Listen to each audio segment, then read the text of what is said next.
कर देगा ना तो कोई भूत प्रेत जैसा डरावना चीज़ आ रहा है क्योंकि सब डरते थे। तो भाग आ रहा है कहते थे ना, भालू आएगा, चोर आएगा, बच्चों को डराते थे ना हम। ऐसे ही जब हाउआ कह के वो भाग गए वहाँ से तो वो चिल्लाई, लड़की डर गई, डर के मारे चिल्ला गए, यूँ ऐसे उठ रही थी तो पीछे बाल बंधे हुए, मम्मी माँ मुझे बचाओ। उसकी माँ बाहर कहाँ काम कर रही थी, भागे भागे आ गई। आ करके देखा पूरे माखन साफ है, बर्तन तोड़ रखे हैं, बेटी को बधा हुआ देखा। देखो ठाकुर जी ने कितने बढ़िया बदला ले लिया उससे, डरा के चले गए, काम करवाया, माखन नहीं खिलाया। हर लीला करते थे ठाकुर जी। ऐसे ही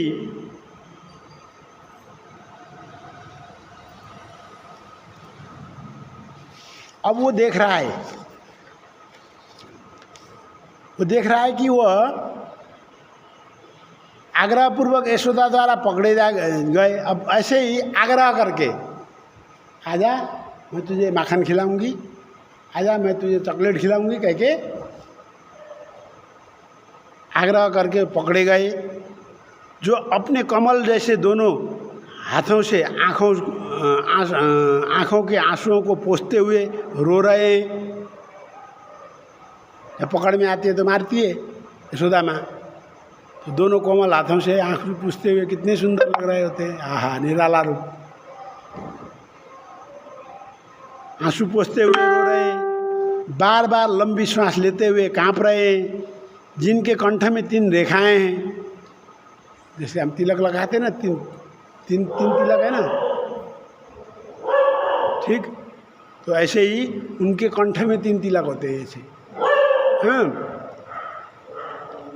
कंठ में 3 रेखाएं। हे देव, आप या तो मुझे मोक्ष प्रदान कर दें, मुझे मोक्ष का वरदान दे दो आप। वो ब्राह्मण भगवान जी से प्रार्थना कर रहा है।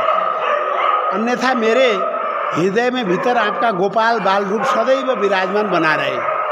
नहीं है तो आप का जो बाल रूप है, इतना लुभावना, इतना मोहित करने वाला आपका जो बाल रूप है, सखा बाल रूप है आपका, वह मेरे हृदय में हमेशा रहे। या तो मुझे मोक्ष प्रदान कर दो, मुझे मुक्ति दे दो, और मुक्ति नहीं देते तो आपका जो छोटा सा बाल रूप है वो मेरे हृदय में हमेशा हमेशा के लिए आके बैठ जाए। हाँ, तो फिर अन्य बातों की तो आवश्यकता ही क्या है, मुझे और कुछ नहीं चाहिए। आपका कमल के समान मुख घुघराले केशव से युक्त है, शरीर का रंग श्याम है, काला है। आप यशोदा द्वारा बारंबार आलिंगन किए हुए हैं, वह आपका मुख चूम रही है। आपके होठ बिंब फल के समान हैं। आप का ऐसा मुख मेरे मन में सदैव उदयमान रहे, मेरे मन में जाके ऐसा रूप सदैव निवास करे।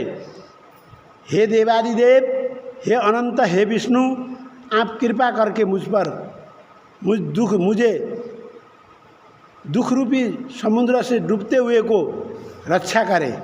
मैं दुख रूपी समुद्र में डूबा हुआ हूँ। मैंने स्त्री त्याग दिया, घर त्याग दिया, घर बच्चे त्याग दिए। अब मेरे पास कोई नहीं है, मेरा सिर्फ आपके सिवा और कोई नहीं है। मैं आपकी शरण में आना चाहता हूँ। या तो आप मुझे अपनी शरण में ले लो, मुक्ति दे दो, या तो नहीं फिर आपका बाल रूप मेरे हृदय में हमेशा खिलता हुआ हंसता हुआ बाल रूप मेरे हृदय में रख दो। मैं 24 घंटा आपके बाल रूप का दर्शन कर सकूं। ठीक। तथा अज्ञानी जान करके रक्षा करें, तथा आप मुझे अज्ञानी जान करके दृष्टि से सामने बनाए रहें। आपने जिस प्रकार कुबेर के पुत्र नल और कुबेर को वृक्ष योनि से, नल और कुबेर था उनका नाम, अब आया है, जो दो पेड़ खड़े थे ना, भगवान का जो विष्णु धाम है, विष्णु लोक है, गोलोक है, गोलोक में द्वारपाल का नाम है जय विजय। ठीक, जय विजय नाम के द्वारपाल क्या बन के आए थे? पेड़ बन के आए थे। उनका नाम था, क्या था? नलकुबर। आपने नलकुबर को, कुबेर के पुत्र थे वो, उनको श्राप मिला था। नलकुबर को वृक्ष से उनसे मुक्त किया, उसी प्रकार मुझे भी आप मुक्ति दें, अपनी प्रेम रूपी भक्ति दें। प्रेम रूपी भक्ति किसके पास है? मेरे पास नहीं है, मनुष्य के पास नहीं है, जीव के पास नहीं है। प्रेम रूपी भक्ति, प्यार रूपी भक्ति किसके पास है? भगवान के पास है। आप मुझे अपना प्रेम रूपी भक्ति दें, प्रेम रूपी भक्ति, ऐसे प्रार्थना कर रहा है। मैं आपको बार बार नमस्कार करता हूँ। आपकी प्रियतमा राधा जी को मैं बार बार नमस्कार करता हूँ। आपको मैं बार बार कोटि कोटि नमस्कार करता हूँ। मैं आपकी प्रियतमा राधा जी का भी नमस्कार करता हूँ। हे अनंत लीला वाले देव, अनंत लीला, भगवान की लीला का गुणगान हम नहीं गा सकते।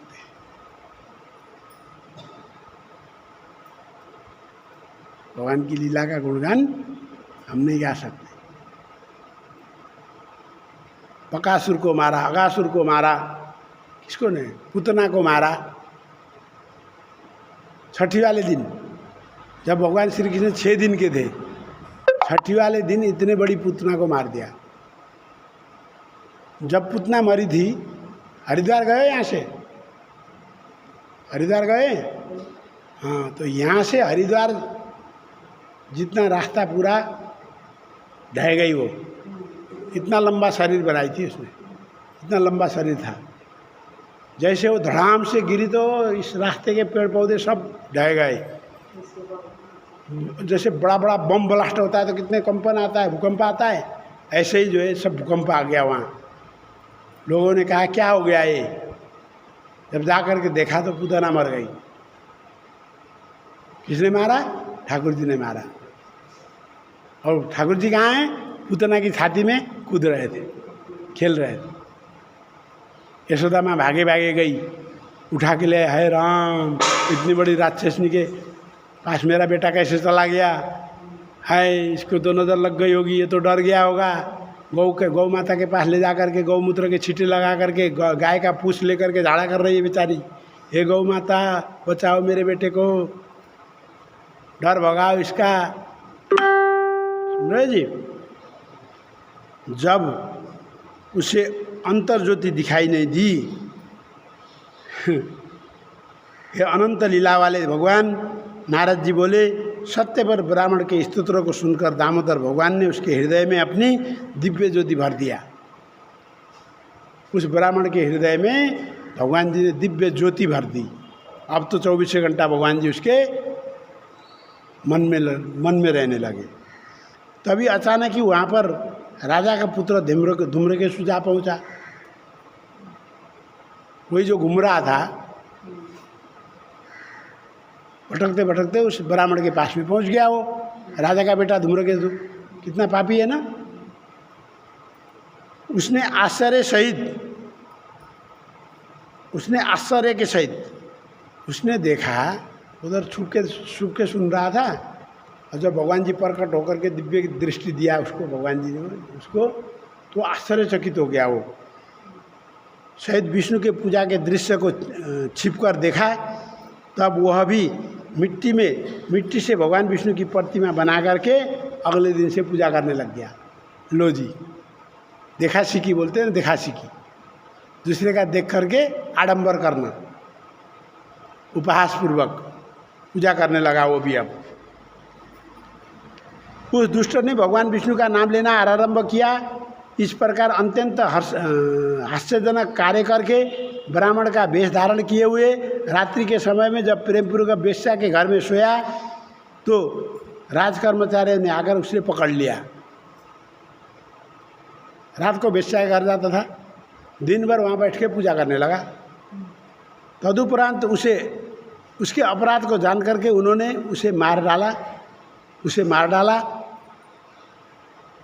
कहा था ना राजा ने, जब ये जंगल से बाहर निकले देखते ही गोली मार देना, आदेश था उसको राजा का। जैसे ही वो पकड़ा गया, वेश्या के यहाँ जा रहा था रात को। भाई रात बेरात कौन घूमता है, चोरी घूमते हैं। अब तो देखो रात बेरात लोग चलने लगे, गाड़ियाँ भी चलने लगी। दिल्ली में तो देखो 2 बजे जाओगे तो दिल्ली पूरी जाम मिलती है, जाम। और पहले ऐसा थोड़ा था, रात हो गई 8 बज गए, गांव में पूरा सुनसान सन्नाटा हो जाता था, है या नहीं। तो रात को 10-11 बजे गांव में घूमने वाला कुत्ते चिपक जाते थे।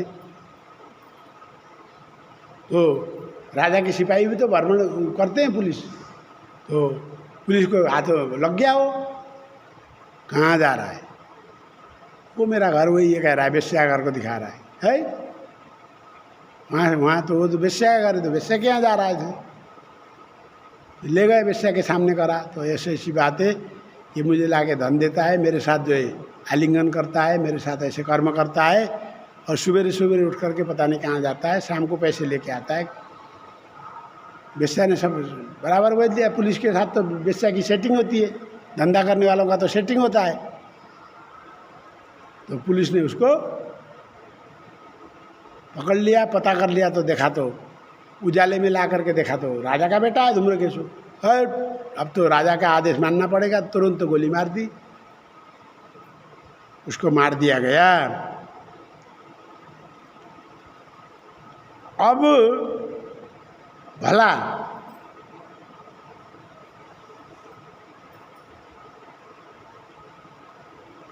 मारने के बाद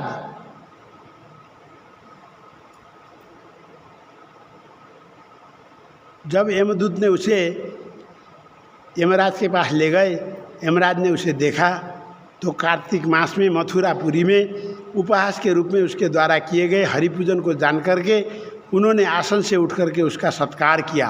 देखो जी, कार्तिक का महीना, वृंदावन का मथुरा की पुरी, मथुरा का जंगल, वृंदावन यज्ञ। वृंदावन में तो मरने वाला भी स्वर्ग जाता है, इसलिए हमेशा कामना करनी चाहिए, हे प्रभु जब मेरी मौत आना हो तो मुझे वृंदावन ले पहुंचा देना। मेरी मृत्यु हो तो वृंदावन में हो, मेरी मृत्यु हो तो काशी विश्वनाथ में हो, मेरी मृत्यु हो तो गंगा किनारे हरिद्वार में हो। ऐसी कामना रखनी चाहिए कहते हैं। ठीक, मथुरापुरी में उपहास पूर्वक उसके द्वारा किए गए हरिपूजन को जान करके उन्होंने, वो धर्मराज जो यमराज है वो खड़ा हो गया, साष्टांग प्रणाम करने लगा, पैर छुए उसके, गलती के लिए माफ़ करना जी, अर्घ दिया, आसन दिया। पूजा करने के बाद उसने दूतों को प्रताड़ित करते हुए अपने दूतों को बुलाया, अरे तुम्हें शर्म नहीं आती, कितने बार कहा मैंने भगवान विष्णु के भक्त को मेरे पास मत लाया करो। हैं, दूत कह रहे हैं, हाँ इसके जैसा पापी कोई नहीं है, इसने अपनी माँ को, सौतेली माँ को नहीं छोड़ा, हैं नगर में कितनी कन्याओं को इसने बेघर कर दिया, कितनों की चोरी करी, जंगल में भेज दिया तो जंगल में भी राहगीरों को लूटने लगा, मारने लगा। वृंदावन में आया तो वेश्या के संग लग गया, चोरी करके वेश्या को धन देता था। उसे सारे कर्तव्य तो उनके दूतों को पता है, महापापी है, पता है उनको। पर धर्मराज जी कह रहे हैं, यमराज जी कह रहे हैं, तुम्हें शर्म नहीं आती, कितनी बार कहा ऐसे भगवान के दूत को मेरे पास मत लाया करो। हे दूतो, तुम्हारा ज्ञान भ्रष्ट हो गया है क्या? इस कारण हमारी आज्ञा का पालन नहीं करते तुम्हें धिक्कार है। हम जिस कार्य के लिए तुम्हें मना करते हैं तुम उसी कार्य को करते हो, इसमें कोई संदेह नहीं है। हमने तुमसे अनेक बार कहा है कि तुम विष्णु भगवान के पूजकों को मेरे पास मत लाया करो, क्योंकि उन्हें दंडित करना मेरा अधिकार नहीं है, करने का अधिकार हमारे पास नहीं है।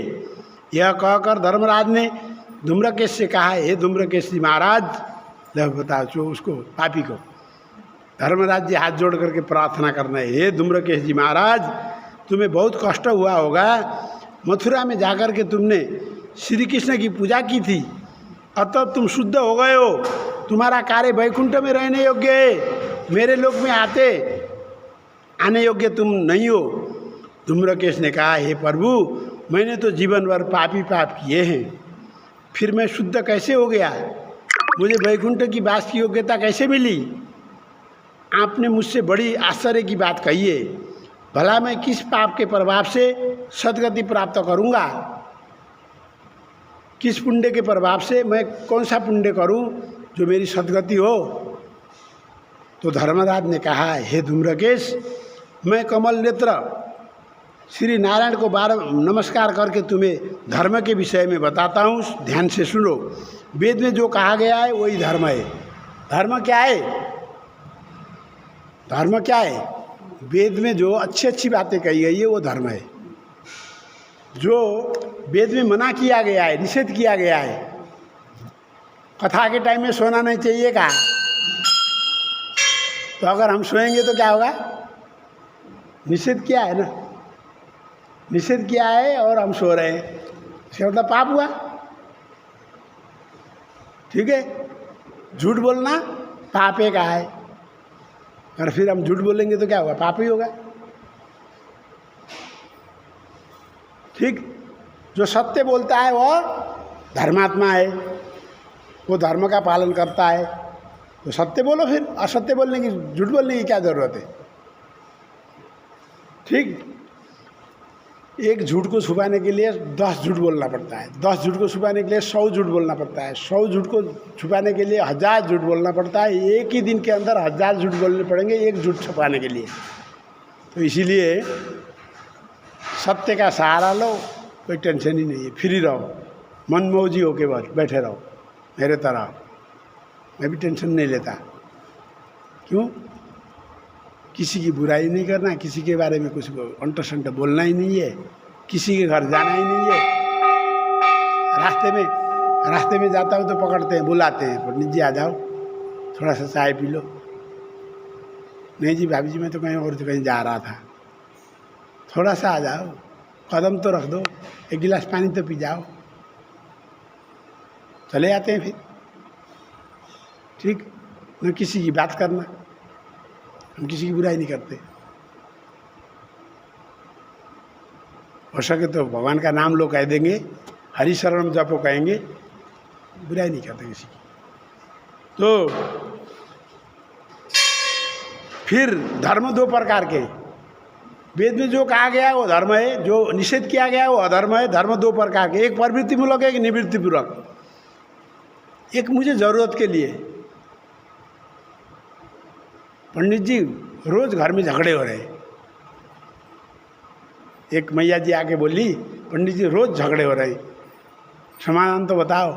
पंडित जी ने कहा, क्या तुम्हारे घर में बहुत साल से तुम्हारे घर में हवन नहीं हुआ है, एक शांति का हवन करवा लो, शांति हो जाएगी। तो आपने फटाफट अगले दिन, संडे है आज, संडे के दिन आपने कहा, संडे के दिन वो भी रहते हैं घर में, छुट्टी है, कर दो हवन। हवन करवा लिया। हवन कराने के बाद दोनों की दिमाग पॉजिटिव हो गई और घर में सुख शांति आ गई।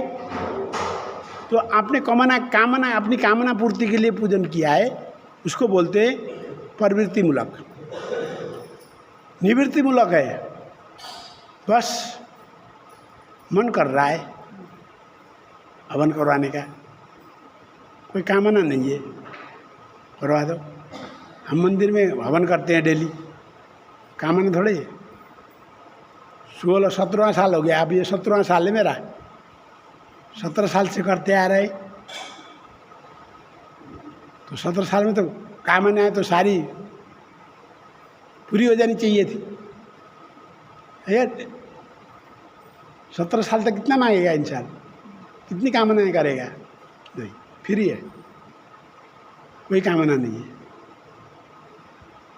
कोई आके बैठो भी ठीक है, नहीं बैठो भी ठीक है। मैं कथा करता हूँ, देखो, कोई आके बैठे भी ठीक है, नहीं बैठे तो ठाकुर जी को सुना रहा हूँ। शालिग्राम और लक्ष्मी जी लखे तो हैं यहाँ, तुलसी मैया यहाँ सुन रही है, इधर जोत जला दो। एक पंडित जी को बोलता है, कोई नहीं आया, जोत जला दो। सबको सुनाता हूँ।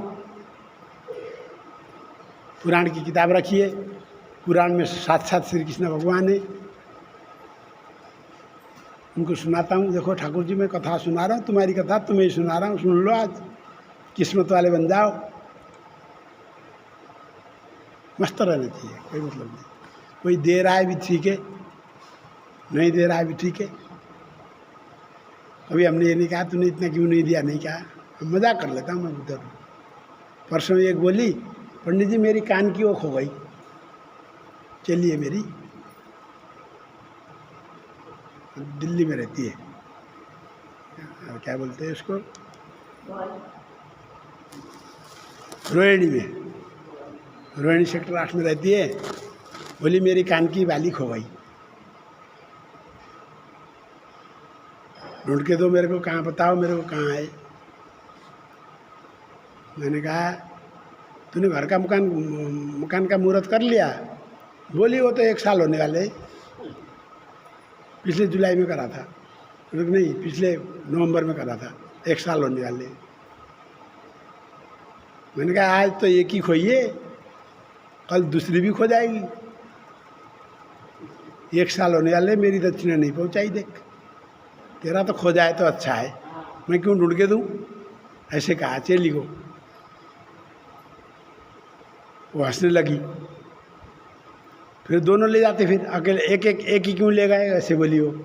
मैंने सोचा मेरे को बोली तो दोनों ले जाते, फिर एक ही क्यों ले गए। देख अगर दक्षिणा देने नहीं आएगी तो दूसरी भी खो जाएगी। अब तब मैं हंसूंगा, ऐसे ही कहा। ठीक है, और बातें हुई, फिर उसके बाद ठीक है तेरे से मतलब कल सवेरे फ़ोन कर लियो, कहा सवेरे उसने फ़ोन करा ही नहीं। तो ऐसे ही खाली बैठा था मैं शाम के टाइम में, मैंने कहा पूजा का खबर लेता हूँ आज पूजा से। फ़ोन लगाया, बड़ी स्वार्थी है, जब कान का मिल गया तो फ़ोन करके ये भी नहीं बताया, धन्यवाद भी नहीं बोली, मिल गया भी नहीं बोली, हैं सॉरी गुरुजी, सॉरी भूल गई थी। अब कितना दक्षिणा देने का प्लान करा था तूने मेरे को, अब उसका डबल लेके आना पड़ेगा, डबल, नहीं तो नहीं छोड़ूंगा मैं तेरे को। यूँ कह के बात करके फ़ोन काट दिया। वो मजाक है, सुन रहे जी? हाँ, तो इसलिए वो तो हमने उसके साथ मजाक किया, ठीक है ना। वो देने आएगी तो लेके अपने हिसाब से आएगी। दीपावली में आती है हमेशा, साल में एक बार दीपावली में ज़रूर आएगी, ठीक है। तो ऐसा मजाक किया होगा वो बात अलग है, ठीक। एक दिन एक भाभी जी आके बोली कितने लिया करो आप दक्षिणा। देखो औरों से तो बिना मांगे आता हूँ, बिना मांगे लेके आता हूँ मैं, आपसे इस बार 11,000 ज़रूर लूँगा। फिर तो ना कराना हवन थारे से। वो बोली ना कराना हवन थारे से, क्यों, तो महंगा पंडित है, ऐसे बोली। तो महंगा पंडित है, थारे से नहीं करवाना हवन। मैंने ढूंढ लो फिर सस्ता। ऐसे बातें करते करते फिर बता देना टाइम कितने बजे आना है कल हवन करने। फिर अगले दिन आके फ़ोन करके 9 बजे से आ जाना आप, बोली। चला गया, जो दिया मुट्ठी बीच के लेके रख लिया अंदर। सुन रहे जी, मजाक होती है, वो चीज़ अलग है। तो बोल रहे प्रवृत्ति पूर्वक और मल पूर्वक, फल प्राप्ति की इच्छा से तथा अनिच्छा से जो भी किया जाता है, तो फल की इच्छा से किया गया प्रवृत्ति मूलक है, अनिच्छा से किया गया निवृत्ति मूलक है। हे राजपुत्र, एक और गुप्त बात मेरे से सुनो, गुप्त बात सुना रहे हैं आज, जिसके करने से मनुष्य भगवान में भक्ति उत्पन्न होती है। आप कह रहे होगे ना हमारी भक्ति नहीं हो रही उत्पन्न, अब उत्पन्न कर लो। भगवान जी का स्मरण, जो भगवान का स्मरण हमेशा करता रहता है। मेरे बाबा जी ऐसे हैं, मूछ वाले हैं, मेरे बाबा जी मूछ वाले हैं, ठीक। मेरे बाबा जी 3 बाणधारी हैं, मेरे बाबा जी लखदातार हैं, लाखों लाख देते हैं।